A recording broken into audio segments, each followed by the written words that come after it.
let me tell you, if you're for Hamas, just live in Gaza for a day. And I'm not talking about while the war is on. I mean before the war. Trust me, you would go running and screaming and begging to live in Tel Aviv, a place that has your values. I mean, women have no, I mean, this is a show watched by a lot of women. Women have no rights in this place. And a lot of majority Muslim countries around the world. I mean, there is no equal rights as far as speech, dress, opportunities for education, reproductive rights. I want to talk about Whoopi Goldberg because I got so many texts this week because she attacked me the week before. So she was, everybody was like, oh, Bill, I get you're enjoying the karma. First of all, I'm going to talk about this at the end of my show next week, teaser. But there is no fucking thing as karma, okay? Get over that. Whoopi attacks me on a regular basis. She says stupid shit on a regular basis. It just happened to coincide. But The View is still clogging our screens, blasting tired, woke talking points every single week. And Ma has finally had enough. He's called them out before, hoping they might actually course correct. But no, they double down and keep marching the same direction. So Ma returns sharper than ever, delivering a ruthless no-holds-barred takedown. Now hit that subscribe button and let's dive in. Right. Finally, new rule, someone must tell the usual suspects on the far left that the saying is, when you're in a hole, stop digging, not keep digging. Talk about doubling down on what got you fucked in the first place. Even the one concession I've heard a few people on the losing side offer. The View is squarely in Bill Maher's crosshairs, and he makes that crystal clear from the jump by flashing their photo at the start of his monologue. It's not subtle, and it's not meant to be. If you've spent any time watching or listening to the show, you already know the pattern. Relentless jabs at Donald Trump and anyone who supports him as if he's the root cause of every problem in America. That constant drumbeat has become their identity. But Maher flips the script. He reminds them bluntly that this exact attitude didn't just miss the mark, it helped cost them the 2024 election.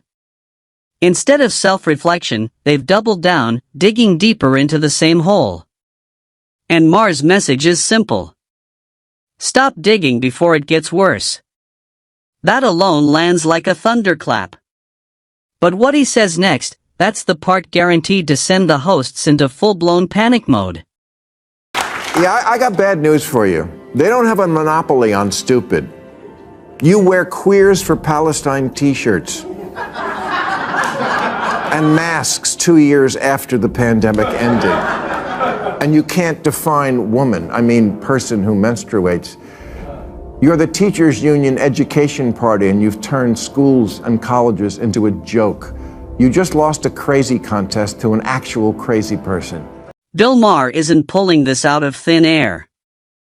In his view, The View has repeatedly thrown its weight behind causes that leave even longtime fans confused, if not outright frustrated. From defending highly controversial positions to pushing mass culture long after CO-19 faded from daily life to wading into debates about basic definitions, these moments have piled up. And each time, instead of pausing to reassess, the show charges forward like nothing's off. Maher's argument is simple but cutting. At some point, this stops being about compassion or progress and starts drifting into territory that feels detached from science and everyday common sense. Yet, predictably, The View doubles down, reinforcing the very positions that spark backlash. And that's where the real tension lies.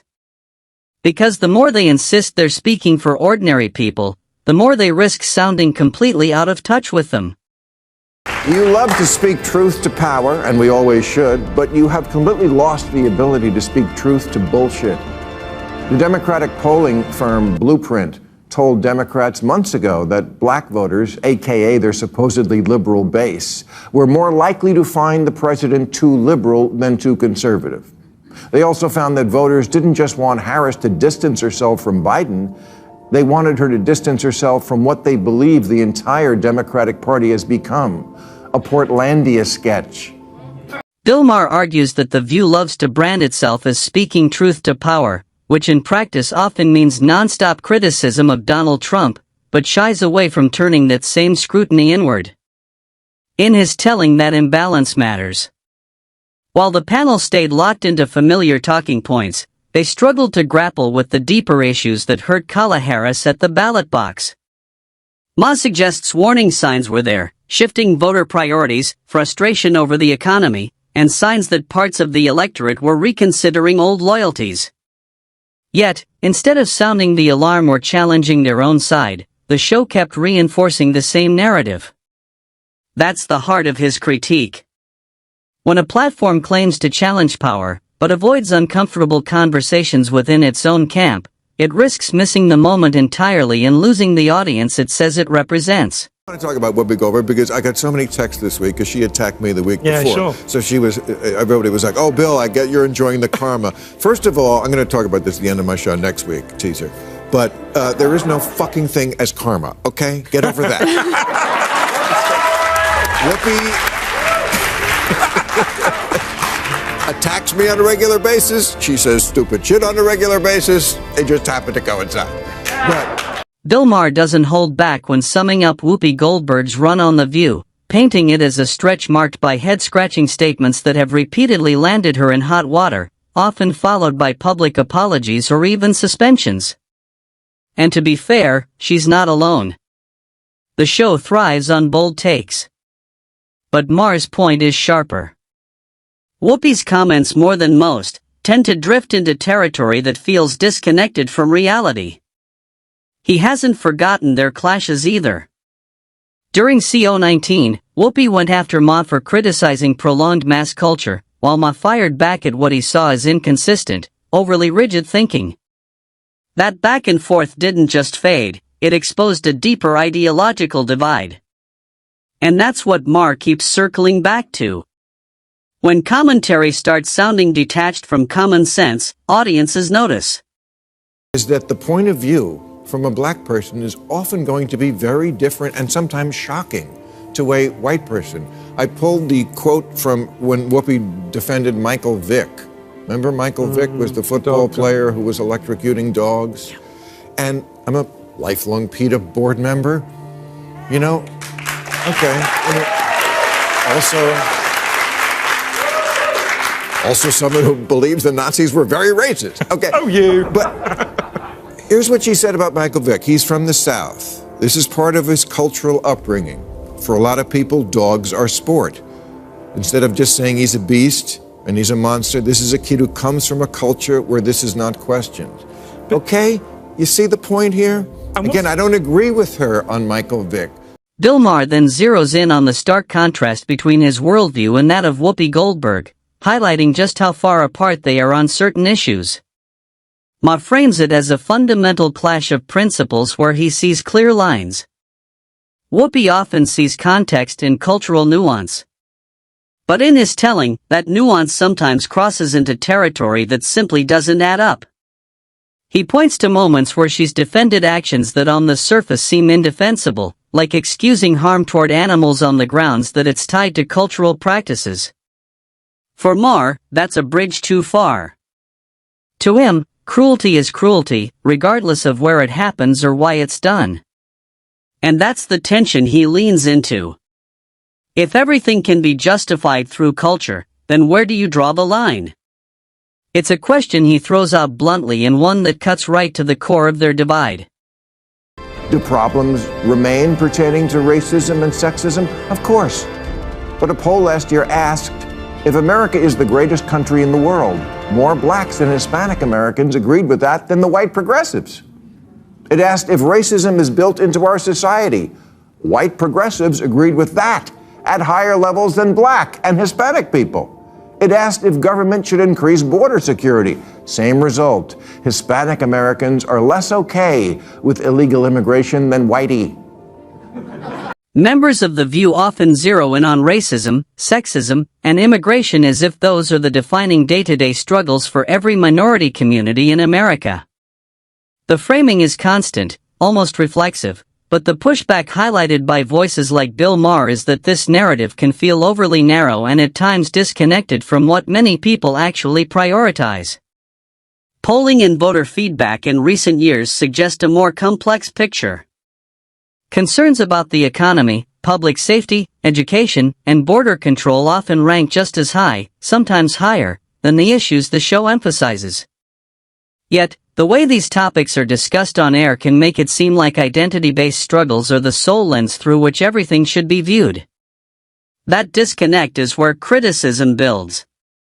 When a platform insists at speaking for a broad group, but highlights only a slice of their concerns, it risks oversimplifying real experiences and losing credibility with the very audience it claims to represent. Don't tell me that the left hasn't changed. I mean, I'm old enough to remember when it was the conservatives who hated the Jews. Yeah. Okay? That was a joke. But, Too dark, too dark. Well, maybe it is, but it's true. I mean, you know, if I had any doubt that I was right about the change that's happened in the left, watching people protest for a terrorist organization like Hamas, that straightened me up pretty quick. Bill Maher makes a point that comes off as especially bold given the setting, the view where discussions around Israel and Hamas have often been heated and deeply polarizing. Maher, who has long been outspoken in his support for Israel, doesn't soften his stance just because he's on a platform that frequently leans the other way. His argument is that parts of the political left have gradually shifted from strong support of Israel to a far more critical posture, sometimes blurring lines in ways he finds troubling. And rather than sidestep that tension, he confronts it head-on. That's what makes the moment stand out. Even in what could feel like hostile territory, Maher doesn't hedge his words. He challenges the framing he disagrees with and forces the conversation into uncomfortable territory. Exactly the kind of confrontation that sparks backlash, but also demands attention. I mean, it's just astounding to me that they can't tell the good guys from the bad guys. I mean, just morally. I mean, let me tell you, if you're for Hamas, just live in Gaza for a day. And I'm not talking about while the war is on. I mean, before the war. Trust me, you would go running and screaming and begging to live in Tel Aviv, a place that has your values. I mean, women have no, I mean, this is a show watched by a lot of women. Women have no rights in this place, and a lot of majority Muslim countries around the world. I mean, there is no equal rights as far as speech, dress, opportunities for education, reproductive rights, freedom from sexual violence, freedom from sexual harassment. The LGBTQ community. Yes. Bill Maher then sharpens his argument, going straight at those he believes are too quick to excuse extreme political rhetoric. In his blunt style, he challenges them to spend even a week under the systems they romanticize and see how quickly their perspective might change, suggesting they might quickly rethink the contrast between slogans and lived reality. It's a deliberately provocative point, but one meant to highlight what he sees as a disconnect between rhetoric and reality. He expands that argument to broader concerns about civil liberties across parts of the Middle East, particularly regarding women's rights. Under some political and legal systems, women's freedom of movement, independence, and participation in public life can be heavily restricted. For Maher, this isn't about nuance. It's about drawing a hard line. He argues that ignoring these realities while praising or defending such systems isn't just misguided, it's willfully blind to the freedoms many take for granted. There's a gender apartheid in a lot of the world, where women are second-class citizens, at best. Are you at all concerned about the innocent civilians that have been collectively punished and murdered, largely children and women? And are you at all concerned about the fact that the International Criminal Court just today issued a subpoena for Bibi Netanyahu? Well, that's ridiculous, but it's a war. Why? It's a war. Because it's a war, and they were attacked, and they're defending themselves. Now, this is a war. Do you think Hamas needs to be destroyed? This is the question. Yes. You do? Yes. So how can we get out with a ceasefire? All right. So Hamas needs to be destroyed because they are a terrorist organization who say openly that they want to commit genocide on the Jewish people, on the state of Israel. That's what from the river to the sea means. You can see it clearly in the way Sunny Host framed her question. That familiar tone that often shapes how The View discusses the conflict in the Middle East. The setup seemed designed to suggest that civilians caught in the crossfire were being deliberately targeted by one side, steering the conversation in a very specific direction. It's a framing that carries emotional weight, but also narrows the scope of the debate. But Bill Maher didn't take the bait. Instead of getting pulled into that line of questioning, he pivoted calmly but decisively. He flipped the focus and asked a much sharper question. Does host believe that terrorist groups need to be eliminated? And just like that, the dynamic changed. It wasn't a question she could easily dodge or reframe, and it forced a moment of real clarity in a conversation that often avoids it. And on this note, we draw the curtains on today's video. If you enjoyed it, then hit the like button and subscribe to this channel for more videos like this. Thanks for watching, and I'll see you in the next.